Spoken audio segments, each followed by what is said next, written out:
എനിക്ക് അന്ന് 8 വയസ്സാണ് പ്രായം. ഞാനും എൻ്റെ കുടുംബാംഗങ്ങളും എല്ലാം കൂടെ മരങ്ങാട്ടുപള്ളി എന്ന ഞങ്ങളുടെ ഗ്രാമത്തിലെ ജംഗ്ഷനിലുള്ള ഒരു 3 നില കെട്ടിടത്തിൻ്റെ 3-ാം നിലയിൽ നിരത്തിയിട്ട ബെഞ്ചുകളുടെ മുകളിൽ ഉറങ്ങാൻ കിടക്കുകയാണ്. പുലർച്ചെ എഴുന്നേൽക്കണം. പുലർച്ചെ 4 മണിക്ക് ഞങ്ങളൊരു യാത്ര പുറപ്പെടുകയാണ്. ഈ 3 നില കെട്ടിടമെന്ന് പറയുന്നത് ഇപ്പോഴും സഫാരി TV ചാനലിൻ്റെ ആ സ്റ്റുഡിയോ കോംപ്ലക്സിൻ്റെ മുന്നിലായിട്ട് ആ കെട്ടിടമുണ്ട്. ആ കെട്ടിടത്തിൻ്റെ ഏറ്റവും താഴത്തെ നില ഒരു റബ്ബർ കടയാണ്. അതിനോട് ചേർന്ന് തന്നെ ഒരു ടെലിഫോൺ എക്സ്ചേഞ്ച് വന്ന് പ്രവർത്തിക്കുന്നുണ്ടായിരുന്നു. 2-ാം നില SBTയുടേതാണ്, സ്റ്റേറ്റ് ബാങ്ക് ഓഫ് ട്രാവൻകൂർ. 3-ാമത്തെ നിലയിലാണ് എൻ്റെ പിതാവ് അക്കാലത്ത് നടത്തിയിരുന്ന ഒരു പാരലൽ കോളേജ് പ്രവർത്തിച്ചിരുന്നത്. അപ്പോൾ ഈ പാരലൽ കോളേജിലെ ബെഞ്ചുകൾ അടുപ്പിച്ചിട്ട് അതിൻ്റെ മേലെ ഞാനുണ്ട്, എൻ്റെ 2 സഹോദരിമാരുണ്ട്, എൻ്റെ അമ്മയുണ്ട്, എൻ്റെ വല്യമ്മയുണ്ട്, വല്യമ്മച്ചി എന്ന് ഞങ്ങൾ വിളിക്കുന്ന എൻ്റെ വല്യമ്മയുണ്ട്, പിന്നെ വേറെയും ഏതാനും പേരുണ്ട്. എൻ്റെ പിതാവ് ഈ പാലക്കോളേജിൻ്റെ ഓഫീസിൽ ഉറങ്ങാതെ ഇരിക്കുന്നുണ്ട്. ഞങ്ങൾക്ക് ഉറക്കമൊന്നും വന്നിട്ടില്ല. കാരണം രാവിലെ ദീർഘമായൊരു യാത്ര പുറപ്പെടുകയാണ്, ഒരു ടൂറാണ് പുറപ്പെടുന്നത്. ഈ പാരലൽ കോളേജ് എൻ്റെ പിതാവ് ആരംഭിച്ചതാണ് 1970. ഈ പാരലൽ കോളേജിൽ SSLC, അതായത് 10-ാം ക്ലാസ് തോറ്റ വിദ്യാർത്ഥികളെ ജയിപ്പിക്കുക എന്നതായിരുന്നു പ്രധാന ജോലി. ഒപ്പം പ്രീ ഡിഗ്രി, അക്കാലത്തെ പ്രീ ഡിഗ്രിയിൽ തോറ്റ കുട്ടികളെ ജയിപ്പിക്കും, തോൽക്കാത്തവരെയും അവിടെ പഠിപ്പിക്കും. BA ക്ലാസ്സുകൾ പോലും അവിടെ നടത്തിയിരുന്നു. 6-7 അധ്യാപകരേ ഉള്ളൂ. അക്കാലത്തൊക്കെ പാരലൽ കോളേജിൽ അധ്യാപകരാകുക എന്ന് പറഞ്ഞാൽ നാട്ടിൽ ഡിഗ്രി അല്ലെങ്കിൽ പോസ്റ്റ് ഗ്രാജുവേഷൻ പാസ്സായി കഴിഞ്ഞാൽ ഉടനെ ഒന്നും ജോലി കിട്ടില്ല. PSC പരീക്ഷ എഴുതി കാത്തിരിക്കും, അല്ലെങ്കിൽ മറ്റു ജോലികൾക്ക് വേണ്ടി അഭിമുഖങ്ങൾ പങ്കെടുക്കും, പരീക്ഷകൾ എഴുതും. ഈ ഇടവേളകളിലാണ് ആ ഗ്രാമത്തിലെ അഭ്യസ്തവിദ്യരായ ചെറുപ്പക്കാർ ഇത്തരം പാരലൽ കോളേജുകളിൽ താൽക്കാലിക അധ്യാപകരായിട്ട് ജോലി ചെയ്യുക. ചിലപ്പോൾ 6 മാസം, ചിലപ്പോൾ 1 വർഷം, ചിലപ്പോൾ 2-3 വർഷമൊക്കെ ഇവരിങ്ങനെ ജോലി ചെയ്യും. അവരിങ്ങനെ വന്നു പോയിക്കൊണ്ടിരിക്കും. എൻ്റെ പിതാവും പഠനമൊക്കെ കഴിഞ്ഞ് നാട്ടിൽ ആരംഭിച്ച ആദ്യത്തെ സംരംഭം ഈ പാരലൽ കോളേജായിരുന്നു. അപ്പോൾ ഈ പാരലൽ കോളേജിൽ പഠിക്കുന്ന വിദ്യാർത്ഥികളെയും അധ്യാപകരെയും പിന്നെ കുറച്ച് നാട്ടിലെ പ്രമാണിമാരെയൊക്കെ ചേർത്ത് എല്ലാ വർഷവും ടൂറുകൾ പോകും, ദക്ഷിണേന്ത്യയിലെ പല സംസ്ഥാനങ്ങളിലേക്ക്. പഠനയാത്രകളാണ്. ഏതാണ്ട് 45ഓളം ആളുകളുമായിട്ടാണ് ഒരു ബസ്സിൽ യാത്ര പുറപ്പെടുക. നാട്ടിൽ അത്യാവശ്യം യാത്രയ്ക്ക് താല്പര്യമുള്ളവർ, പണമുള്ളവർ ഒക്കെ കൂടും. കൂടാതെ ഞങ്ങളുടെ കുടുംബാംഗങ്ങൾ കുറച്ച് പേരുണ്ടാവും. പ്രത്യേകിച്ച് എൻ്റെ അമ്മയും ഞങ്ങൾ സഹോദരങ്ങളും ഒക്കെ തീർച്ചയായിട്ടും ഈ ടൂറിലുണ്ടാവും. പുലർച്ചെ 4 മണിക്ക് ബസ് എത്തും എന്നാണ് പറഞ്ഞിരിക്കുന്നത്. പാലായിലുള്ള അഞ്ജലി ട്രാവൽസ് എന്ന് പറഞ്ഞൊരു ഒരു ടൂറിസ്റ്റ് ബസ്സാണ്. അത് സാമാന്യം നല്ല ഒരു ബസ്സാണ്. ആദ്യം തേക്കടിയിലേക്ക് പോകണം. തേക്കടിയിൽ ചെന്ന് തേക്കടി തടാകത്തിലൂടെ ബോട്ട് യാത്രയൊക്കെ കഴിഞ്ഞ് ഞങ്ങൾക്ക് അവിടുന്ന് ട്രിച്ചിയിലേക്ക് പോകണം. ട്രിച്ചിയിലെ ആ മലമുകളിലെ ക്ഷേത്രമൊക്കെ സന്ദർശിച്ചതിന് ശേഷം തഞ്ചാവൂരിലേക്ക് പോകണം. തഞ്ചാവൂരിൽ നിന്ന് പിന്നെ വേളാങ്കണ്ണിക്ക് പോകണം. പിന്നെയും ഏതൊക്കെയോ സ്ഥലങ്ങൾ ചുറ്റി 4-ാമത്തെ ദിവസം മറ്റോ തിരിച്ച് നാട്ടിലെത്തുള്ളൂ. അപ്പം ഞങ്ങൾ വിദ്യാർത്ഥികൾ, 8 വയസ്സുകാരനായ എനിക്കും എന്നേക്കാൾ 1.5 വയസ്സ് മൂത്ത എൻ്റെ ചേച്ചിക്കും എന്നേക്കാൾ 2 വയസ്സ് ഇളയതായ എൻ്റെ പെങ്ങൾക്കും ഒക്കെ വലിയ ആവേശമാണ്. കഴിഞ്ഞ കുറേ ദിവസങ്ങളായിട്ട് ഞങ്ങൾ ഉറങ്ങിയിട്ടില്ല. ഈ യാത്രയ്ക്കുള്ള തയ്യാറെടുപ്പിലാണ്, എക്സൈറ്റ്മെൻറ്റിലാണ്. ഞങ്ങൾക്കൊരു ജോലി പിതാവ് തന്നിട്ടുണ്ട്. ഈ യാത്രയുടെ വിവരണം എഴുതി കൊടുക്കണം. ഞങ്ങൾക്ക് 3 പേർക്ക് ഓരോ ചെറിയ ഡയറികളുണ്ട് കയ്യിൽ. ഞങ്ങളതിൽ തലേ ദിവസം യാത്രയ്ക്കുള്ള ഒരുക്കങ്ങൾ മുതൽ എഴുതിയിട്ടുണ്ട്. അതിനകത്തെല്ലാം എന്തൊക്കെ പാക്ക് ചെയ്ത് വെച്ചു, എന്തൊക്കെ പലഹാരങ്ങൾ എടുത്തു വെച്ചു, ഏതൊക്കെ വസ്ത്രങ്ങൾ എടുത്തു വെച്ചു എന്നൊക്കെ. ഈ വസ്ത്രങ്ങളൊക്കെ വളരെ രസകരമാണ്. ഒരേ തുണി എടുത്തിട്ട് അതുകൊണ്ടാണ് ഞങ്ങൾക്ക് 3 പേർക്കും വസ്ത്രം തയ്ച്ചു തരിക. എൻ്റെ പെങ്ങന്മാർക്ക് പെൺകുട്ടികളുടെ വസ്ത്രമായിരിക്കും, എനിക്ക് ആൺകുട്ടികളുടെ വസ്ത്രമായിരിക്കും എന്ന് മാത്രമേ ഉള്ളൂ വ്യത്യാസം. തുണിയുടെ ഡിസൈനെല്ലാം ഒന്ന് തന്നെയാണ്. അപ്പോൾ ഈ വസ്ത്രമൊക്കെ ഇട്ടാണ് ഞങ്ങൾ റെഡിയായി ഇങ്ങനെ ഇരിക്കുന്നത്. പക്ഷേ 4 മണി കഴിഞ്ഞു, 4:30 ബസ് വരുന്നില്ല. 4:45 കഴിഞ്ഞു. ഞങ്ങളിങ്ങനെ കാത്തിരിക്കുകയാണ് ഈ 3-ാം നില കെട്ടിടത്തിൻ്റെ മുകളിൽ. ഒടുവിൽ ഏകദേശം ഒരു 5 മണി ആകാറായപ്പോഴത്തേക്കും ഒരു ബസ് ഈ 3 നില കെട്ടിടത്തിൻ്റെ താഴെ വന്ന് നിന്ന് ഹോണടിച്ചു. അപ്പോഴത്തേക്കും മറ്റധ്യാപകരും കൂടുതൽ വിദ്യാർത്ഥികളും എല്ലാം വന്ന് കാത്തുനിൽപ്പായി. ഈ 3-ാം നിലയിൽ പോകേണ്ടവരെല്ലാം തന്നെ ഇവിടെ എത്തിക്കഴിഞ്ഞ ആ സമയമായപ്പോഴേക്കും പിതാവ് ഒരു അധ്യാപകനും കൂടെ താഴേക്ക് ചെന്നു. കുറച്ച് നേരം കഴിഞ്ഞ് ഇവർ കയറി വന്നപ്പോൾ ഇവരുടെ മുഖമാകെ നിരാശയിലാണ്, വളരെ ദുഃഖത്തിലാണ്. എന്നിട്ട് എല്ലാവരും വിളിച്ചു കൂട്ടിയിട്ട് എൻ്റെ പിതാവ് പറഞ്ഞു, ഒരു ചെറിയ പ്രശ്നം ഉണ്ടായിരിക്കുന്നു.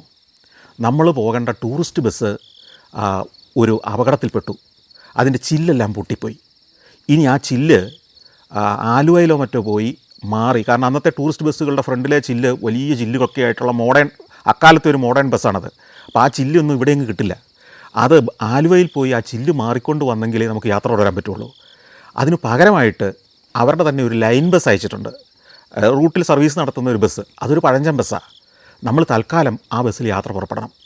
നമ്മൾ തേക്കടിയിൽ ചെന്ന് തേക്കടിയിലെ കാഴ്ചകളെല്ലാം കണ്ടു കഴിയുമ്പോഴേക്കും ഈ ഗ്ലാസ് മാറ്റിയിട്ട, ഈ ഫ്രണ്ടിലെ വിൻഷീൽഡ് മാറ്റിയിട്ട ടൂറിസ്റ്റ് ബസ് തേക്കടിയിൽ വരും. നമുക്കതിൽ യാത്ര തുടരാനേ പറ്റുള്ളൂ. അപ്പോൾ എല്ലാവരുടെയും മുഖമൊന്ന് വാടി. ഈ യാത്രയുടെ തുടക്കത്തിൽ തന്നെ വലിയൊരു അപശകുനം വന്നിരിക്കുന്നു. ഏതായാലും എല്ലാവരും വളരെ ദുഃഖത്തോടെ ബസ്സിനകത്ത് ചെന്ന് കയറി ഞങ്ങൾ യാത്ര പുറപ്പെടുകയാണ്. അപ്പോൾ ഈ ഡ്രൈവർ അല്പം പ്രായമുള്ള ഒരാളാണ്. നമ്മുടെ ടൂറിസ്റ്റ് ബസ്സിൻ്റെ അത്ര കംഫർട്ടബിളായ സീറ്റുകളല്ല, അത്രയേറെ സീറ്റുകളുമില്ല. അതുകൊണ്ട് തന്നെ ആളുകളൊക്കെ തിങ്ങി ഞെരുങ്ങിയൊക്കെയാണ് ഇരിക്കുന്നത്.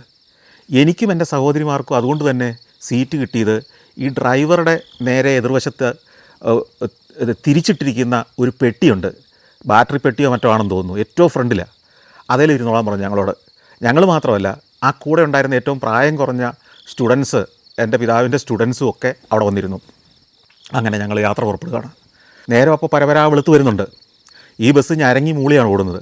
ഞങ്ങൾക്ക് വലിയ സങ്കടമായി. ഞങ്ങളുടെ പ്രതീക്ഷയിൽ ഏറ്റവും ആധുനികമായൊരു ടൂറിസ്റ്റ് ബസ്സിലെ ഗംഭീരമായൊരു യാത്രയാണല്ലോ പ്രതീക്ഷ. ഞങ്ങളുടെ കൂടെയുള്ള എല്ലാവർക്കും ഇതൊരു നിരാശ തന്നെയായി. അങ്ങനെ ഓടി ഓടി പാലാ വഴി പൊൻകുന്നത്ത് ചെന്ന് അവിടെ നിന്ന് കാഞ്ഞിരപ്പള്ളി വഴി ആ മുണ്ടക്കയം വഴി ഇങ്ങനെ പയ്യെ മലയോരം കയറി KK റോഡിലൂടെ, കോട്ടയം കുമളി റോഡിലൂടെ അങ്ങനെ കുമളിയോട് അടുത്തുകൊണ്ടിരിക്കുകയാണ്. കുറേ കയറ്റം കയറി ചെന്ന് കഴിയുമ്പോഴത്തേക്കും ഈ ബസ്സിൻ്റെ മുമ്പിൽ നിന്ന് ആവി പൊങ്ങാൻ തുടങ്ങി. അപ്പോൾ ഞങ്ങൾ കുട്ടികളാണ് മുമ്പിലിരിക്കുന്നത്. ഈ ഡ്രൈവർ ഒരു പ്രായമായ മനുഷ്യനാണ്. അങ്ങേര് പെട്ടെന്ന് വണ്ടി സൈഡാക്കി നിർത്തിക്കഴിയുമ്പോഴത്തേക്ക് ഇതിനകത്ത് ആവി മാത്രമല്ല, തിളച്ച വെള്ളം ചീറ്റാൻ തുടങ്ങി. ഈ റേഡിയേറ്ററിനകത്ത് വെള്ളം ഒഴിക്കുന്നത് ഈ വണ്ടിക്കകത്തും തന്നെയാണ്. ഈ ഗ്ലാസിനോട് ചേർന്ന ഭാഗത്ത് ഫ്രണ്ടിലൊരു ഒരടപ്പൊക്കെ ഉണ്ട്. അത് തുറന്നിട്ട് ആവി ചീറ്റി. അപ്പോഴേക്കും ഞങ്ങൾ ഭയന്നുപോയി. ഞങ്ങളെ പുറകോട്ട് മാറ്റി. അക്കാലത്തൊക്കെ ഈ മലമ്പാതയുടെ ഓരങ്ങളിൽ പാറമുകളിൽ നിന്ന് ഇങ്ങനെ നീരുറവകൾ ഒഴുകി വരും. അപ്പോൾ ഇയാളുടെ ഒരു ബക്കറ്റൊക്കെ ഉണ്ടായിരുന്നതുകൊണ്ട് ഈ ഡ്രൈവർ പോയി ആ വെള്ളം പിടിച്ചുകൊണ്ട് വന്ന് ഇതിനകത്ത് ഒഴിച്ചു. ഞങ്ങളുടെ ബസ്സിലുണ്ടായിരുന്ന ചെറുപ്പക്കാരായ സ്റ്റുഡൻസ് ഉണ്ട് പലരും. പ്രീ ഡിഗ്രിയും വിദ്യാർത്ഥികളൊക്കെയാണല്ലോ. പിന്നെ നാട്ടിലെ പ്രമാണിമാരായ കുറച്ച് പേരൊക്കെ ഉണ്ടെന്ന് ഞാൻ പറഞ്ഞല്ലോ. അതിലെയും കുറച്ച് ആളുകളൊക്കെ ഈ വെള്ളം ഒഴിക്കാനൊക്കെ സഹായിച്ചു. അപ്പോഴത്തേക്ക് അമ്മ പറഞ്ഞു, ഒരു കാര്യം ചെയ്ത് നിങ്ങൾ ഇനി മുമ്പിലിരിക്കേണ്ട, ഈ സൈഡിലേക്ക് മാറിയിരുന്നു എന്ന് പറഞ്ഞിട്ട് ഈ ഫ്രണ്ടിലെ സീറ്റിലും അതിൻ്റെ തൊട്ടുപുറകിലെ സീറ്റിലും ഒക്കെയുള്ള ഇടയ്ക്ക് നിൽക്കാൻ ഞങ്ങളെ ചുമതലപ്പെടുത്തി. അതായത് ആളുകൾ ഇരിക്കുകയാണ്, മുതിർന്നവരിയ്ക്കുകയാണ്, അവരുടെ നടുക്കായിട്ട് ഇങ്ങനെ കമ്പിയിൽ പിടിച്ചുകൊണ്ട് നിൽക്കാനുള്ള ഒരവസരമാണ് പിന്നെ ഞങ്ങൾക്ക് കിട്ടിയത്. അങ്ങനെ വീണ്ടും ഈ ബസ് ഓടുകയാണ്. മല കയറി ഓടിക്കൊണ്ടിരിക്കുക. ഇടയ്ക്കിടയ്ക്ക് നിന്ന് പോകുന്നു, കയറ്റം കയറുന്നില്ല. കഷ്ടപ്പെട്ട് ബസ് ഓടിക്കൊണ്ടിരിക്കുക. അങ്ങനെ ഓടി ഓടി വണ്ടിപ്പെരിയാർ എന്ന് പറഞ്ഞ സ്ഥലത്തേക്ക് എത്തുകയാണ്. വണ്ടിപ്പെരിയാറിലേക്ക് എത്തുമ്പോഴത്തേക്കും ഇന്നത്തെ പോലെ വീതിയുള്ള KK റോഡല്ല. ഒരു ബസ്സിന് കഷ്ടിച്ച് പോകാവുന്ന വീതിയൊക്കെ ഉള്ളൂ. വളഞ്ഞു പൊളഞ്ഞ ബമ്പിയായിട്ടുള്ള റോഡാണ്. പക്ഷേ മനോഹരമായ കാഴ്ചകളാണ്. നല്ല തണുപ്പാണ്. തേയിലത്തോട്ടങ്ങളാണ് രണ്ട് വശത്തും. ആ കാഴ്ചകളെല്ലാം കണ്ട് ഞങ്ങളിങ്ങനെ ആസ്വദിച്ചിരിക്കുക. എൻ്റെ സഹോദരിമാരും മറ്റുള്ളവരും ഒക്കെ പുറത്തെ കാഴ്ചകളിൽ ഇങ്ങനെ മുഴുകിയിരിക്കുമ്പോൾ ഞാൻ മുമ്പോട്ട് തന്നെ നോക്കിയിരിക്കുകയാണ്. ഡ്രൈവർ എന്തൊക്കെ ചെയ്യുന്നു എന്ന് കണ്ടുകൊണ്ടിരിക്കുകയാണ്. ഒപ്പം മുന്നിലെ കാഴ്ചകളിൽ ഇങ്ങനെ സൂക്ഷ്മമായി നിരീക്ഷിച്ചിരിക്കുകയാണ്. അങ്ങനെ നിൽക്കുമ്പോൾ ഒരു വളവിലേക്ക് നമ്മുടെ വണ്ടി എത്തുകയാണ്. ആ വളവിലേക്ക് എത്തുമ്പോഴേക്കും ഞാനിങ്ങനെ കണ്ടുകൊണ്ടിരിക്കുന്നു. അതാ എതിർവശം മറ്റൊരു ബസ് കയറി വരുന്നു. ആ ബസ് നല്ല വേഗത്തിലാണ്. ഈ ബസ്സും അത്യാവശ്യം നല്ല സ്പീഡിലാണ്. വേറെ ആരും അത് കാണുന്നില്ല. ഞാൻ കാണുന്നുണ്ട്, ഡ്രൈവർ അത് കാണുന്നുണ്ട്. ഞാൻ പെട്ടെന്ന് ആ ബസ്സിൻ്റെ ബോർഡും വായിച്ചു. കൊണ്ടോടി എന്നാണ് എഴുതിയിരിക്കുന്നത്.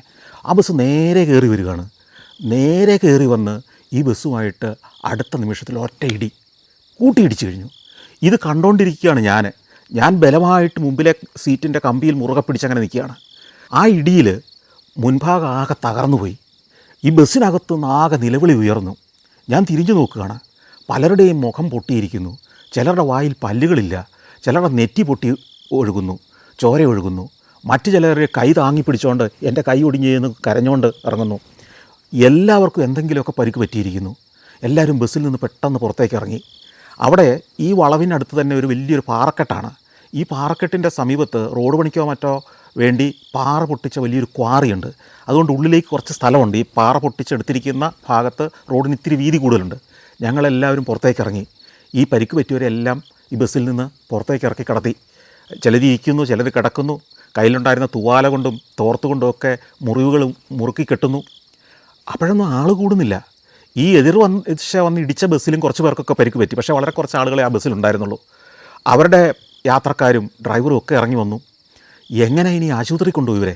ഈ വണ്ടിപ്പെരിയാർ എന്ന് പറഞ്ഞൊരു സ്ഥലത്താണ്, ആ പട്ടണത്തിൽ നിന്നുമല്ല, പട്ടണത്തിലേക്ക് അടുക്കുന്നതേ ഉള്ളൂ. അങ്ങനെ നിൽക്കെ ഒരു ട്രാക്ടർ വരുന്നു. തേയിലയുടെ കൊളുന്ത് ശേഖരിച്ച് കൊണ്ടുവരുന്ന ട്രാക്ടറാണ്. ഈ ട്രാക്ടറിൻ്റെ പുറകിൽ ഒരു ട്രെയിലറുണ്ട്, വലിയൊരു പെട്ടി. ആ പെട്ടിക്കകത്ത് കുറേ ചാക്കുകളൊക്കെ കിടക്കുന്നുണ്ട്. രാവിലെ ഈ കൊളുന്തെടുക്കാൻ പോകുന്നതേ ഉള്ളൂ. ആ ട്രാക്ടർ അവിടെ കൊണ്ടുവന്ന് നിർത്തി കഴിഞ്ഞപ്പോൾ ഈ ട്രാക്ടറിൽ MMJ എന്ന് എഴുതിയിട്ടുണ്ട്. അപ്പോൾ എൻ്റെ പിതാവിന് കാര്യം മനസ്സിലായി. അദ്ദേഹം ഓടിച്ചെന്ന് ഈ ഡ്രൈവറോട് പറഞ്ഞു, ഇങ്ങനൊരു ആക്സിഡൻറ്റ് പറ്റി, ഞങ്ങളെ പെട്ടെന്ന് ആശുപത്രിയിൽ എത്തിക്കണം. ഈ ട്രാക്ടറിൻ്റെ പുറകിലെ ട്രെയിലറിലേക്ക് പുരുഷന്മാരായ അവശതയുണ്ടായിരുന്ന അപകടം പറ്റിയവരൊക്കെ ഈ ട്രെയിലറിൻ്റെ പുറകിലേക്ക് കയറ്റി ഇരുത്തി. ഒരു 10-12 പേരെ അതിനകത്ത് കയറ്റി ആ ട്രാക്ടർ നേരെ പോയി. വണ്ടിപ്പെരിയാറിലേക്കാണോ കുമളിയിലേക്കാണോ പോയെന്ന് എനിക്കത് മനസ്സിലായില്ല. കുറച്ച് കഴിഞ്ഞപ്പോഴത്തേക്ക് ഒരു ജീപ്പ് വന്നു. ഈ ജീപ്പും ഈ എസ്റ്റേറ്റുകാരുടെ ജീപ്പാണ്. അതിലും MMJ എന്ന് എഴുതിയിട്ടുണ്ട്. അപ്പോൾ ആ ജീപ്പിലൊരു മാനേജറാണ്. എൻ്റെ പിതാവ് ഉടൻ തന്നെ ചെന്ന് അദ്ദേഹമായിട്ട് സംസാരിച്ചു. അപ്പോൾ ആ പിതാവിന് അദ്ദേഹത്തെ അറിയാവുന്ന മാത്രമല്ല, ഈ MMJ എന്ന് പറയുന്നത് മണർകാട് പാപ്പൻ്റെ എസ്റ്റേറ്റാണ്. മണർകാട് പാപ്പനെക്കുറിച്ച് നിങ്ങൾ കേട്ടിട്ടുണ്ടാവാം. ലേലം എന്ന സിനിമയുടെ കഥയിലെ നായകൻ സോമൻ അവതരിപ്പിച്ച ആ കഥാപാത്രം യഥാർത്ഥത്തിൽ ജീവിച്ചിരുന്ന ഈ മണർകാട്ട് പാപ്പനായിരുന്നു. അദ്ദേഹത്തിന് അന്ന് ധാരാളം എസ്റ്റേറ്റുകളൊക്കെ ഉള്ളൊരു കാലമാണ്. പെട്ടെന്ന് തന്നെ ഏതാനും വാഹനങ്ങൾ കൊണ്ട് വന്നു. ഈ പരിക്കേറ്റവരെല്ലാം ജീപ്പുകളിലും മറ്റ് ചില വാഹനങ്ങളിലൊക്കെ ആയിട്ട് കുമളിയിലെ ആശുപത്രിയിലേക്ക് കൊണ്ടുപോവാണ്. പരിക്ക് പറ്റാത്ത ഞാനും എൻ്റെ അമ്മയും എൻ്റെ സഹോദരിമാരും പിന്നെ ഏതാനും 2-3 ആളുകളും മാത്രം അവിടെ അവശേഷിച്ചു. ആശുപത്രി കൊണ്ടുപോയാക്കിയതിന് ശേഷം വാഹനങ്ങൾ തിരികെ വന്ന് ഞങ്ങളെയും കൊണ്ടുപോയി ഏതോ ഒരു കുമളിയിലൊരു ലോഡ്ജിൽ കൊണ്ടുപോയാക്കുന്നു. പിതാവ് ഈ പറഞ്ഞ പരിക്കേറ്റവരെയുമായിട്ട് ആശുപത്രിയിലേക്ക് പോയി അവിടുത്തെ കാര്യങ്ങളെല്ലാം നടത്തുകയാണ്. കുമളിയിലെ ആ ലോഡ്ജിൽ 2-3 മുറികളെ കിട്ടിയിട്ടുണ്ടായിരുന്നുള്ളൂ. അതിനകത്ത് പരിക്കേൽക്കാത്ത ഞങ്ങളെല്ലാം ആദ്യം പോയി അവിടെ പോയി ഇരുന്നു. പിന്നീട് ആ പരിക്ക് പറ്റിയവർ തന്നെ ഡ്രസ്സ് ചെയ്ത് പരിക്കൊക്കെ വെച്ച് കെട്ടിയും സ്റ്റിച്ചിട്ടും ഒക്കെ ഓരോരുത്തരായിട്ട് വന്നു. അവസാനമായിട്ട് വന്നത് എൻ്റെ വല്യമ്മച്ചിയാണ്. വല്യമ്മച്ചിക്കാണ് ആ കൂടെ ഏറ്റവും കൂടുതൽ പരിക്ക് പറ്റിയത്. വല്യമ്മച്ചി വലിയ പ്രാർത്ഥനയും പാട്ടുമൊക്കെ ആയിട്ട് ബസ്സിനകത്തിരിക്കുകയായിരുന്നു. അപ്പോഴാണ് ഈ ഇടി നടക്കുന്നത്. നേരെ മുന്നോട്ടാഞ്ഞ് ചെന്ന് മുമ്പിലെ സീറ്റിൻ്റെ കമ്പിയിൽ പോയി ഇടിച്ചു. വല്യമ്മച്ചിക്ക് അന്ന് തന്നെ 6-7 പല്ലേ ഉള്ളൂ ആകപ്പാടെ വായിൽ. അതിലെ എല്ലാം തന്നെ പോയി. ഒരൊറ്റ പല്ലാണ് പിന്നെ അവശേഷിച്ചത്. ഒടുവിൽ ആ ഒരൊറ്റ പല്ലുമായിട്ടാണ് വല്യമ്മച്ചി പിന്നീട് ഒരു 10-30 കൊല്ലം കൂടെ ജീവിച്ചത്. വല്യമ്മച്ചിയുടെ ചുണ്ടിൻ്റെ താഴ്ഭാഗമൊക്കെ പൊട്ടി അവിടെയെല്ലാം സ്റ്റിച്ചിട്ട് ഒടിഞ്ഞു പോയ ബാക്കിയുണ്ടായിരുന്ന പല്ലെല്ലാം പറിച്ചു കളഞ്ഞ് അവശേഷിക്കുന്ന ഒരു പല്ലുമായിട്ട് അവസാനം വല്യമ്മച്ചിയും ഈ മുറിയിലേക്ക് കയറി വന്നു. വല്യമ്മച്ചി മുറിയിലേക്ക് കയറി വന്നപ്പം എൻ്റെ പിതാവ് വല്യമ്മച്ചിയുടെ അടുത്തേക്ക് എന്നിട്ട് പറഞ്ഞു, അമ്മയ്ക്ക് പരിക്ക് പറ്റിയത് നന്നായി അമ്മേ. അപ്പം വല്യമ്മച്ചി അത്ഭുതത്തോടെ സംശയത്തോടെ ആ പിതാവിൻ്റെ മുഖത്തേക്ക് നോക്കി. അപ്പം പിതാവ് പറഞ്ഞു, നമ്മുടെ കൂടെ യാത്ര ചെയ്ത മിക്കവാറും എല്ലാവർക്കും പരിക്ക് പറ്റിയില്ലേ, പക്ഷേ നമുക്ക് കുടുംബാംഗങ്ങൾക്ക് ആർക്കും പരിക്ക് പറ്റിയില്ല. അപ്പോൾ അമ്മയ്ക്കെങ്കിലും പരിക്ക് പറ്റിയില്ലായിരുന്നെങ്കിൽ നാട്ടുകാർക്കാകെ വിഷമായി പോയേനെ. സംഘാടകനും കുടുംബത്തിനും പരിക്കൊന്നും പറ്റിയില്ല, ബാക്കിയുള്ളവർക്കെല്ലാം പരിക്ക് പറ്റിയെന്ന് പറഞ്ഞാൽ മോശമല്ലേ. ഏതായാലും അമ്മയ്ക്കെങ്കിലും പരിക്ക് പറ്റി നന്നായി, അതുകൊണ്ട് നമുക്ക് പിടിച്ചു നിൽക്കാം. അങ്ങനെ അന്ന് പകൽ മുഴുവൻ ഞങ്ങൾ ആ ലോഡ്ജിൽ ഇങ്ങനെ കാത്തിരിക്കുകയാണ്. പലരുടെയും നെറ്റി പൊട്ടിയിരിക്കുന്നു, പലർക്കും വേദന സംഹാരികൾ ഇടയ്ക്കിടയ്ക്ക് കൊടുക്കുന്നുണ്ട്. പിന്നെ അവിടെ നടക്കുന്നൊരു ചർച്ചയാണ്, നമ്മളിനി തിരിച്ചു പോകുകയല്ലേ എന്നുള്ളതായി ചിലരുടെ ചോദ്യം. എൻ്റെ ഫാദർ പറഞ്ഞു, എന്തു വേണേൽ നമുക്ക് ചെയ്യാം, പക്ഷേ നമുക്ക് എല്ലാവർക്കും കൂടി ഒരു തീരുമാനം എടുക്കാം. ഈ വേദനയൊക്കെ ഏതാനും മണിക്കൂർ കഴിയുമ്പോൾ പോവും. നമുക്ക് മരുന്നൊക്കെ കഴിച്ച് ഈ വേദന സംഹാരികളൊക്കെ ആയിട്ട് നമുക്ക് പോകാം. പോകുന്ന വഴിക്കും ഹോസ്പിറ്റലുകളുണ്ട്, നമുക്ക് ആവശ്യം വന്നാൽ അവിടെ ഇറങ്ങാം. നമ്മൾ ഏതായാലും ഒരു യാത്രയ്ക്ക് പുറപ്പെട്ടതല്ലേ, നമുക്ക് മുമ്പോട്ടങ്ങ് പോയിക്കൂടെ. നമുക്കിനി ട്രിച്ചിയിലേക്ക് എത്തണം, അത് കഴിഞ്ഞ് നമുക്ക് തഞ്ചാവൂർ പോകണം, അത് കഴിഞ്ഞ് വേളാങ്കണ്ണി പോകണം. ഞങ്ങളുടെ ഈ ടൂറിൽ ക്രിസ്ത്യാനികളും ഹിന്ദുക്കളും ഒക്കെ ആയ ആളുകളുണ്ട്. അപ്പോൾ ഈ ഇതൊരു ഒരു തരത്തിലൊരു തീർത്ഥാടന യാത്രയാണ്, എന്നാൽ അതോടൊപ്പം ചരിത്രവും ഭൂമിശാസ്ത്രവും ഒക്കെ പഠിക്കുന്നൊരു യാത്ര കൂടിയാണ്. ഇതിനകത്തെ ബഹുഭൂരിപക്ഷം പേരും അതിനോട് യോജിച്ചു. നമുക്ക് യാത്ര തുടരുക തന്നെ ചെയ്യാം. തീരെ പരിക്ക് പറ്റിയ, തീരെ യാത്ര ചെയ്യാൻ പറ്റാത്ത ആരെങ്കിലും ഉണ്ടെങ്കിൽ അവരെ തിരിച്ചയക്കാനുള്ളൊരു സംവിധാനം ചെയ്യാമെന്നും ഫാദർ പറഞ്ഞു. അപ്പോൾ ആരും തന്നെ തിരിച്ചു പോകണ്ടെന്ന് തീരുമാനിച്ചു. അങ്ങനെ ആദ്യം മടങ്ങിപ്പോകാം എന്ന് പറഞ്ഞവർ പോലും കൂടെ യാത്ര തുടരാൻ തയ്യാറായി. അങ്ങനെ ഞങ്ങൾ ഈ ലോഡ്ജിൽ ഇങ്ങനെ കാത്തിരിക്കുകയാണ്. ഭക്ഷണം കഴിക്കാൻ പറ്റുന്നവർ കഴിക്കുന്നു. വല്യമ്മച്ചി ഇടയ്ക്കിടയ്ക്കൊക്കെ ഓരോ ജ്യൂസ് മാത്രമാണ് കുടിക്കുന്നത്, വേറൊന്നും കഴിക്കാൻ പറ്റുന്നില്ല. ഞങ്ങൾ താങ്ങിപ്പിടിച്ച് വല്യമ്മച്ചിയെ കൊണ്ടു നടക്കുന്നുണ്ട്. ഒടുവിൽ പാതിരാത്രി കഴിഞ്ഞപ്പോഴേക്കും ചില്ലൊക്കെ മാറിയിട്ട ഞങ്ങൾ യഥാർത്ഥത്തിൽ പോകേണ്ടിയിരുന്ന ആ ടൂറിസ്റ്റ് ബസ് ഈ കുമളിയിലെ ലോഡ്ജിൻ്റെ മുമ്പിലെത്തുന്നു. അതോടെ എല്ലാവർക്കും ആശ്വാസമായി. ഈ ബസ് വരുന്നൊന്നും ഞങ്ങൾ അറിഞ്ഞില്ല. കാരണം എന്ന് വെച്ച് കഴിഞ്ഞാൽ തലേദിവസമോ അതിൻ്റെ തലേദിവസമോ ഒന്നും ഉറങ്ങിയിട്ടില്ലാത്ത ഞങ്ങൾ ഈ ഇടിയുടെ ആഘാതം എല്ലാം കഴിഞ്ഞപ്പോഴത്തേക്കും ക്ഷീണിതരായിപ്പോയിരുന്നു. ഞങ്ങൾ കുട്ടികളൊക്കെ നേരത്തെ കിടന്ന് ഉറങ്ങിപ്പോയി. പക്ഷേ ഉറക്കത്തിൽ നിന്ന് ഞങ്ങളെ വിളിച്ചെഴുന്നേൽപ്പിച്ച് ഈ ബസ് കണ്ടപ്പോൾ ഒരു ആവേശമായി. കാരണം അതിൽ ആവശ്യത്തിലധികം ലൈറ്റൊക്കെ ഇട്ട് മ്യൂസിക്കൊക്കെ ആയിട്ടുള്ളൊരു ബസ്. അന്നത്തെ ഏറ്റവും ആഡംബരത്തിൽ നിറഞ്ഞ ബസ്സൊക്കെയാണത്. ഏതായാലും എല്ലാവരും ബസ്സിൽ കയറി ഹെയർപിൻ വളവുകൾ ഇറങ്ങി തമിഴ്നാട്ടിലേക്ക് നമ്മൾ പോവുകയാണ്. അങ്ങനെ പോകുമ്പോൾ ഞാനിരിക്കുന്ന വശത്തേക്ക് അഗാധമായ കൊക്കകൾ വരും. അങ്ങ് താഴെ തമിഴ്നാട്ടിൻ്റെ ഗ്രാമങ്ങളിലെ വെളിച്ചം കാണും. അപ്പോഴത്തേക്കും ഞാൻ കണ്ണടച്ചിരിക്കും. കാരണം ഞാൻ പ്രതീക്ഷിക്കുന്നത് ഇനിയും ഒരു അപകടം കൂടിയാണ്. ഇനിയും അപകടം ഉണ്ടായാൽ എന്തായിരിക്കും സ്ഥിതി എന്നുള്ളതാണ്. അതുകൊണ്ട് ഈ മലമ്പാത ഇറക്കുന്ന അങ്ങ് താഴെ എത്തുവോളം ഞാൻ കണ്ണടച്ചിരുന്നു. പിന്നെ യാത്ര ഉദ്ദേശിച്ച പോലെ തന്നെ നടന്നു. യാത്ര കഴിഞ്ഞ് തിരിച്ചു വന്നും ദീർഘകാലം വെല്ലുമെച്ചി ഒറ്റപ്പല്ലുമായിട്ട് ജീവിച്ചു. ഈ യാത്ര കഴിഞ്ഞ് തിരിച്ചു വരുമ്പോഴേക്കും എല്ലാവരുടെയും വേദനകളൊക്കെ കുറഞ്ഞിരുന്നു. എല്ലാവരും ആഹ്ലാദത്തിലായിരുന്നു. പിന്നെയും നിരവധി യാത്രകൾ ഞങ്ങളിങ്ങനെ നടത്തിയിരുന്നു. ഏതാണ്ട് ഈ കാലത്ത് തന്നെ നടത്തിയ മറ്റൊരു യാത്രയുടെ ഓർമ്മകൾ എൻ്റെ മനസ്സിലുണ്ട്. അതും ഈ തമിഴ്നാട്ടിലൂടെയുള്ളൊരു യാത്രയായിരുന്നു. മരങ്ങാട്ടുപള്ളിയിൽ നിന്ന് പുറപ്പെട്ട് വൈഗ എന്ന സ്ഥലത്തെത്തുക. വൈഗയിലൊരു ഡാമുണ്ട്. തേനിക്കടുത്തുള്ള ഒരു ഡാമാണ് വൈഗ ഡാം. വൈഗ ഡാം സന്ദർശിക്കുക. പിന്നെ മധുരയിലേക്ക് പോവുക. മധുരയിൽ നിന്ന് കൊടൈക്കനാലിലേക്ക് പോവുക. കൊടൈക്കനാലിൽ നിന്ന് മലയിറങ്ങി താഴെ വന്ന് പഴനി സന്ദർശിക്കുക. അത് കഴിഞ്ഞ് ഇതിനിടയ്ക്കുള്ള ഏതൊക്കെയോ ചെറിയ സ്ഥലങ്ങളൊക്കെ കഴിഞ്ഞ് ഏതാണ്ട് 4-ാമത്തെ 5-ാമത്തെ ദിവസം പാലക്കാട് വഴി തിരിച്ച് നാട്ടിലെത്തുന്നൊരു ടൂറ്. ഇതും ഈ ആർട്സ് കോളേജിൻ്റെ, ഈ പാരലൽ കോളേജിൻ്റെ ആഭിമുഖ്യത്തിൽ എൻ്റെ പിതാവ് നയിക്കുന്ന യാത്രയാണ്. അത് ഞങ്ങൾ ഈ പറഞ്ഞതുപോലെ തന്നെ അതിരാവിലെ മിക്കവാറും എല്ലാം ഈ പുലർച്ചെ 3 മണിക്കോ 4 മണിക്കാണ് പുറപ്പെടുക. ആ പുറപ്പെടുന്ന ആ പുലർച്ചെ അല്ലെങ്കിൽ ആ രാത്രി ഞങ്ങൾക്ക് കുട്ടികൾക്കൊന്നും ഉറക്കമില്ല. കാണാൻ പോകുന്ന കാഴ്ചകളെക്കുറിച്ചുള്ള അത്ഭുതങ്ങളിൽ ഇങ്ങനെ മുഴുകിയിരിക്കും. ഡയറിയൊക്കെ എടുത്ത് ഞങ്ങൾ ആദ്യത്തെ പാരഗ്രാഫൊക്കെ എഴുതിയിട്ടുണ്ടാവും. ഞങ്ങൾ ഇന്ന് ആർട്സ് കോളേജിൻ്റെ മുകളിലത്തെ ബെഞ്ചിൽ വന്ന് കിടന്നു, ഉറങ്ങി, രാവിലെ ഉണർന്നു എന്നുള്ളതൊക്കെ തലേദിവസം തന്നെ എഴുതി റെഡിയാക്കി വെച്ചിട്ടുണ്ടാവും മുൻകൂട്ടി തന്നെ. ബസ് വന്നു, ഞങ്ങളതിൽ കയറി, മുമ്പിലെ സീറ്റിലിരുന്നു എന്നൊക്കെ വരെയുള്ളത് എഴുതിയിട്ടുണ്ടാവും. എൻ്റെ പിതാവിൻ്റെ ഒരു സുഹൃത്തിൻ്റെ ബസ്സാണത്. ശക്തി എന്ന മറ്റാണ് ആ ബസ്സിൻ്റെ, ടൂറിസ്റ്റ് ബസ്സിൻ്റെ പേര്. അതും ഏതാണ്ട് 40ഓളം ആളുകളുണ്ട്. ഈ തേക്കടിയൊക്കെ വഴി കമ്പം എന്ന് പറയുന്ന തമിഴ്നാട്ടിലെ പട്ടണമൊക്കെ പിന്നിട്ട് നമ്മൾ വൈഗ ഡാമിലെത്തി. ഈ വൈഗ ഡാമിൽ എത്തുമ്പോഴേക്കും ഉച്ച കഴിഞ്ഞല്ല, വൈകുന്നേരം ആകാറായി. വൈകിട്ട് അവിടെ എത്താൻ കാര്യം, അവിടെ വലിയൊരു ഉദ്യാനമുണ്ട്. വലിയൊരു ഡാമാണ് വൈഗ ഡാം. ഈ വൈഗ ഡാമിൻ്റെ ഷട്ടറുകൾ തുറന്ന് വെള്ളം ഇങ്ങനെ പുറത്തേക്ക് കുതിച്ച് ചാടുന്ന കാഴ്ചകളൊക്കെ കണ്ടതും കുട്ടികളായ ഞങ്ങൾ പേടിച്ചു പോയതൊക്കെ ഞാൻ ഇപ്പോഴും ഓർക്കുന്നുണ്ട്. അതിഭീകരമായ ശബ്ദമാണ്. ഹൂങ്കാരത്തോടെ ഈ വെള്ളം ഇങ്ങനെ ഷട്ടറിനകത്തുനിന്ന്, ഈ കൂറ്റൻ ഡാമിൻ്റെ ഷട്ടറിനകത്തുനിന്ന് ഇങ്ങനെ തള്ളി വീഴുന്ന കാഴ്ചയൊക്കെ ഞങ്ങൾ പേടിച്ചരണ്ടാണ് കാണേണ്ടത്. കുട്ടികളെയൊക്കെ പേടിപ്പിക്കുന്നൊരു കാഴ്ചയാണിത്. ആ മുഴക്കം ഭീകരമായ മുഴക്കമായിരുന്നു. പക്ഷേ അതിൻ്റെ സമീപത്ത് അതിമനോഹരമായൊരു ഉദ്യാനമുണ്ട്. ഫൗണ്ടനുകളും നിരവധി പൂച്ചെടികളും ഒക്കെ ആയിട്ട്. സന്ധ്യ ആകുമ്പോഴത്തേക്കും ലൈറ്റൊക്കെ ഇടും. അതിമനോഹരമാണ്. ആ സന്ധ്യാനേരത്തെ ആ ലൈറ്റപ്പ് ചെയ്ത കാഴ്ചകളോടെ കാണാൻ വേണ്ടിയാണ് സന്ധ്യ നേരത്തെ ഞങ്ങളവിടെ ചെല്ലുന്നത്. അതെല്ലാം കഴിഞ്ഞ് ഞങ്ങൾ തിരിച്ച് ബസ്സിൽ വന്ന് കയറി യാത്ര പുറപ്പെടുകയാണ്. ഇനി മധുരയിലേക്കാണ് പോകുന്നത്. അക്കാലത്തെ ഞങ്ങളുടെ യാത്രകളിലൊന്നും ഈ ഹോട്ടലുകളിലോ ലോഡ്ജുകളിലോ ആയിരുന്നില്ല കിടന്നുറങ്ങിയിരുന്നത്. എൻ്റെ പിതാവിന് പല സ്ഥലങ്ങളിലുള്ള സ്കൂളുകളൊക്കെ ആയിട്ട് ബന്ധങ്ങളുണ്ടായിരുന്നു. മലയാളികൾ, പ്രത്യേകിച്ച് ഞങ്ങളുടെ നാട്ടുകാരായ പാലാക്കാരായ മരങ്ങാട്ടുപള്ളിക്കാരായ നിരവധി വൈദികരും കന്യാസ്ത്രീകളും ഒക്കെ ഈ തമിഴ്നാട്ടിലും കർണാടകത്തിലുമൊക്കെ നിരവധി സ്കൂളുകൾ നടത്തിയിരുന്നു. സ്കൂളുകൾ നടത്തുകയല്ല, ആ സ്കൂളിലെ പ്രിൻസിപ്പളോ അധ്യാപകരോ ഒക്കെ ആയിട്ട് ജോലി ചെയ്തിരുന്നു. ഈ യാത്രയ്ക്കൊക്കെ കുറേ നാൾ മുമ്പ് തന്നെ പിതാവ് ഇവർക്കെല്ലാം കത്തയക്കും. ഞങ്ങൾ 40 പേര് സംഘമായിട്ട് വരുന്നു, നിങ്ങളുടെ സ്കൂളിൽ ഞങ്ങൾക്ക് കിടക്കാനുള്ള സൗകര്യം ഒരുക്കി തരണം. എല്ലാം ചിലവ് ചുരുങ്ങിയ യാത്രകൾ അക്കാലത്തൊക്കെ. 250 രൂപ 300 രൂപയൊക്കെയാണ് ഈ 5 ദിവസത്തെ ടൂറിന് അന്നത്തെ ഫീസ്, ഞാൻ ഓർക്കുന്നുണ്ട്.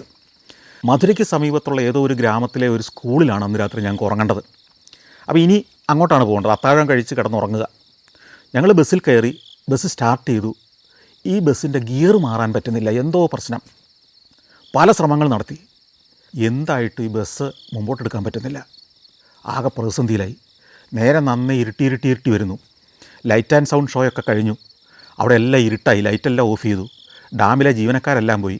കുറച്ച് കാവൽക്കാരോ പോലീസുകാരോ മാത്രം, അവരുടെ സെക്യൂരിറ്റി പോസ്റ്റുകളിൽ മാത്രം ആളുകളുണ്ട്. അവിടെ മാത്രം വെളിച്ചമുണ്ട്. ബസ് എന്ത് ചെയ്താൽ മുമ്പോട്ട് പോകാൻ കൂട്ടാക്കുന്നില്ല. ആകെ വലിയ പ്രതിസന്ധിയിലായി. ഡ്രൈവർ എൻ്റെ ഫാദറിനോട് പറഞ്ഞു, ജോസ് സാറേ, നമുക്കിനി മെക്കാനിക്കിനെ വിളിക്കേണ്ടി വരും. എൻ്റെ പിതാവ്, ഞങ്ങൾ അച്ചാച്ചൻ എന്നാണ് വിളിക്കുന്നത്, അച്ചാച്ചനും ഈ ഡ്രൈവറും കൂടെ പുറത്തിറങ്ങി അടുത്ത എവിടെയൊക്കെ അന്വേഷിച്ചപ്പോൾ ഒരു കാര്യം മനസ്സിലായി. ഇനി ഒരു മെക്കാനിക്കിനെ കൂട്ടിക്കൊണ്ട് വരണമെങ്കിൽ മധുരയിൽ പോകണം.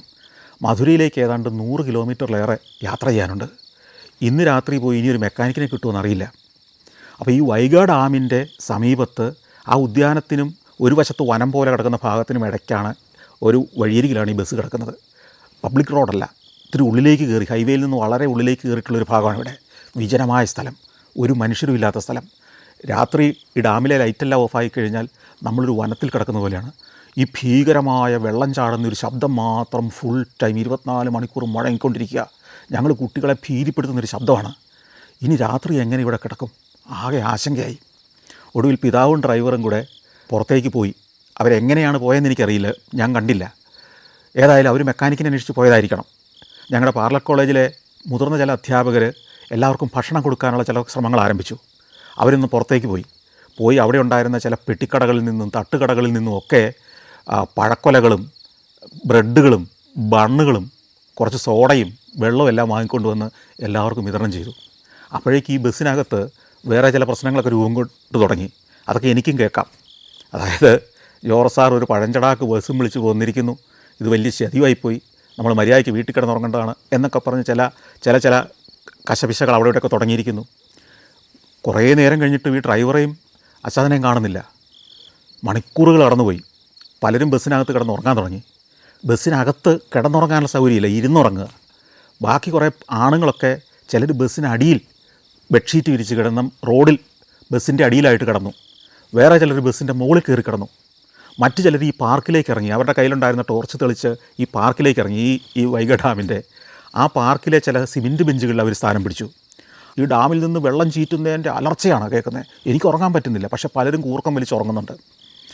പുലകാലത്ത് എപ്പോഴോ പിതാവും ഡ്രൈവറും ഒക്കെ കൂടെ ഒരു ജീപ്പിൽ ഒരു മെക്കാനിക്കും ഒക്കെ ആയിട്ട് വരുന്നു. രാത്രി മുഴുവൻ ബസ്സിനടിയിൽ എന്തൊക്കെയോ പണികൾ ചെയ്യുന്നു. ഒന്നും നടക്കുന്നില്ല. ഞാനും ഇടയ്ക്കിറങ്ങിപ്പോയി ഇത് കണ്ടു നിൽക്കും. നേരം വെളുക്കുന്നതിന് മുമ്പ് ഇരുട്ടിൻ്റെ സമയത്ത് തന്നെ ഓരോരുത്തരായി ബസ്സിൽ നിന്നിറങ്ങി ആ പ്രാഥമിക കൃത്യങ്ങൾ നടത്താൻ കഴിയുന്ന സ്ഥലം അന്വേഷിച്ച് പോകുന്നു.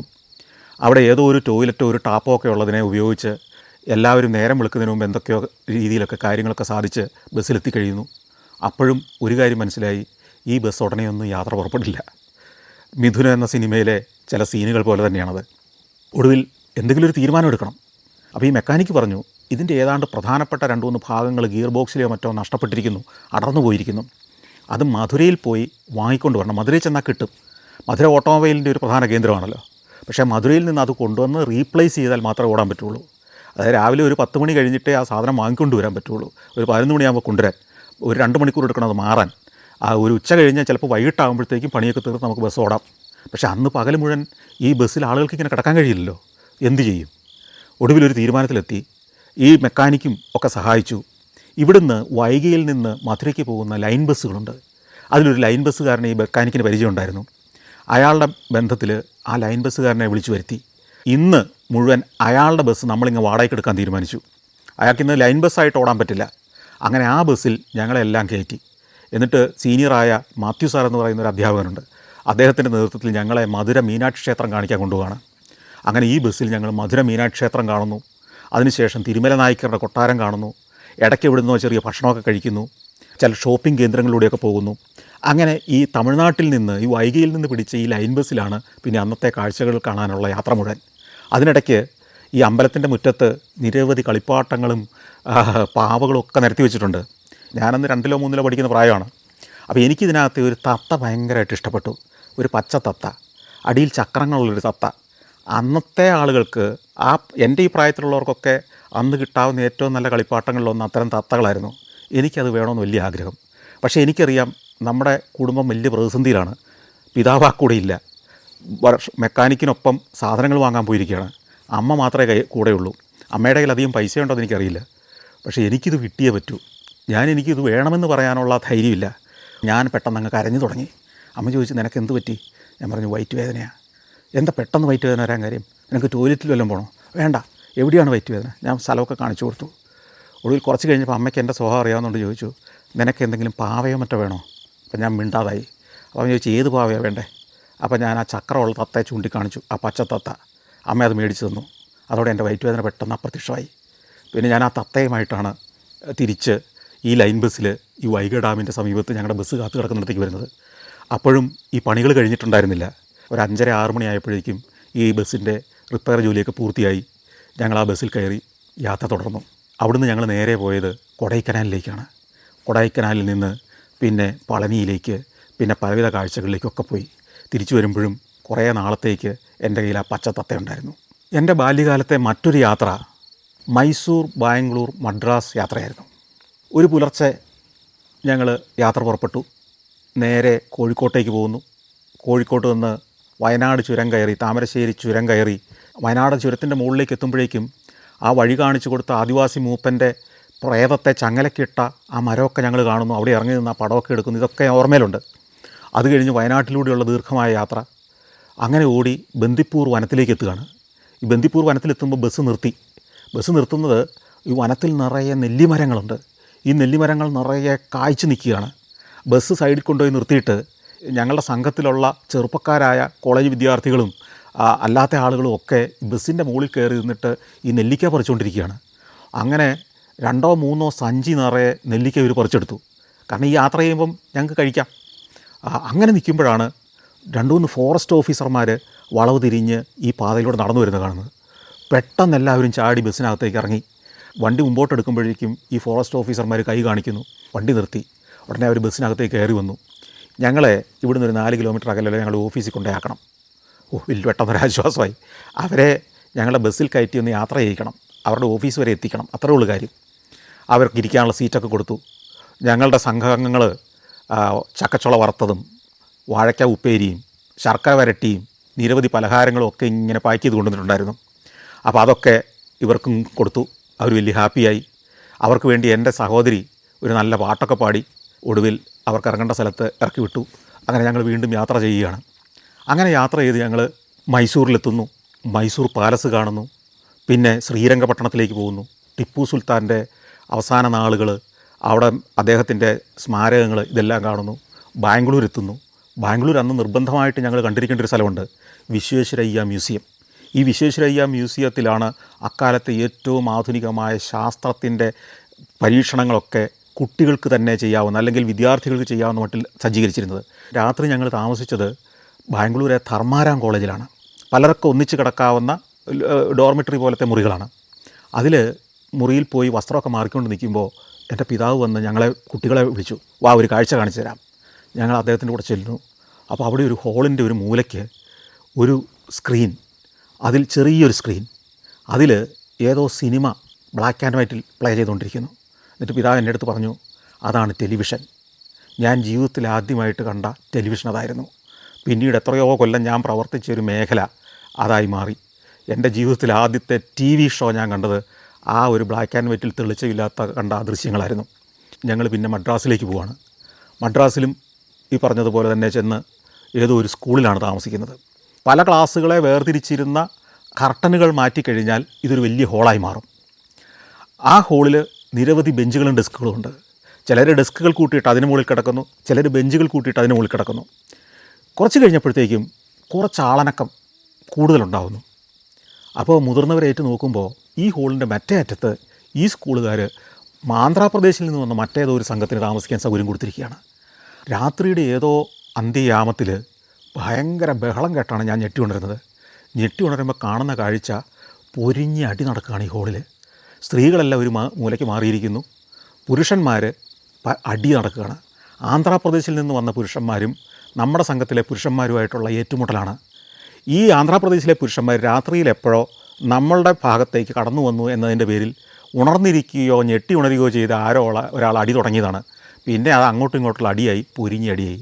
ഒടുവിൽ എൻ്റെ പിതാവും ആ സംഘത്തിലെ സീനിയറായ ആളുകളും അധ്യാപകരും എല്ലാം ഇടപെട്ട് ഏതാണ്ട് 1/2 മണിക്കൂർ കൊണ്ടാണ് ഈ പ്രശ്നം പരിഹരിച്ചത്. അന്നത്തെ യാത്രയുടെ ഏറ്റവും അവിസ്മരണീയമായ ഓർമ്മ എന്താണെന്ന് ചോദിച്ചു കഴിഞ്ഞാൽ, പിറ്റേന്ന് ഞങ്ങൾ ഈ മീനമ്പാക്ക എയർപോർട്ട് കാണാൻ പോകുന്നു. അതുപോലെ തന്നെ മറീന ബീച്ചിൽ പോകുന്നു. ഇതെല്ലാം കഴിഞ്ഞ് ബസ്സിൽ കയറി വരുമ്പോൾ ഞങ്ങളുടെ സംഘത്തിലെ ചെറുപ്പക്കാരെല്ലാം വളരെ ദുഃഖത്തിലാണ്, നിരാശയിലാണ്. കയറി വരുന്ന ഞങ്ങളോട് അവർ മൈക്കെടുത്ത് അനൗൺസ് ചെയ്തു, ഒരു ദുഃഖ വാർത്തയുണ്ട്. നമ്മുടെ പ്രിയപ്പെട്ട നടൻ ജയൻ ഒരു ഹെലികോപ്റ്റർ അപകടത്തിൽ ഇന്ന് മരിച്ചു പോയിരിക്കുന്നു. അപ്പം ബസ്സിനകത്ത് വലിയൊരു ചർച്ചയായി. നമുക്കിനി ആ മൃതദേഹം ഒന്ന് കണ്ടിട്ട് പോയാൽ പോരെ. നമ്മൾ ഈ ചെന്നൈയിൽ വന്നപ്പോൾ ആ ദിവസം തന്നെ ഈ പ്രമുഖ നടൻ മരിച്ചിരിക്കുന്നു. നമുക്ക് അദ്ദേഹത്തിൻ്റെ ആദരാഞ്ജലിക്ക് അർപ്പിച്ചിട്ട് പോയാൽ പോരെ.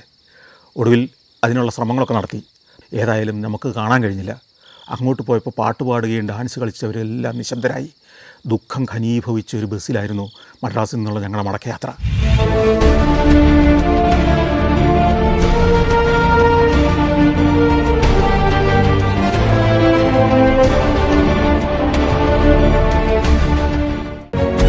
ഇന്ത്യയിലെ 13 സംസ്ഥാനങ്ങളിലൂടെയുള്ള സഞ്ചാരം ഇപ്പോൾ പെൻഡ്രൈവിൽ ലഭിക്കുന്നു.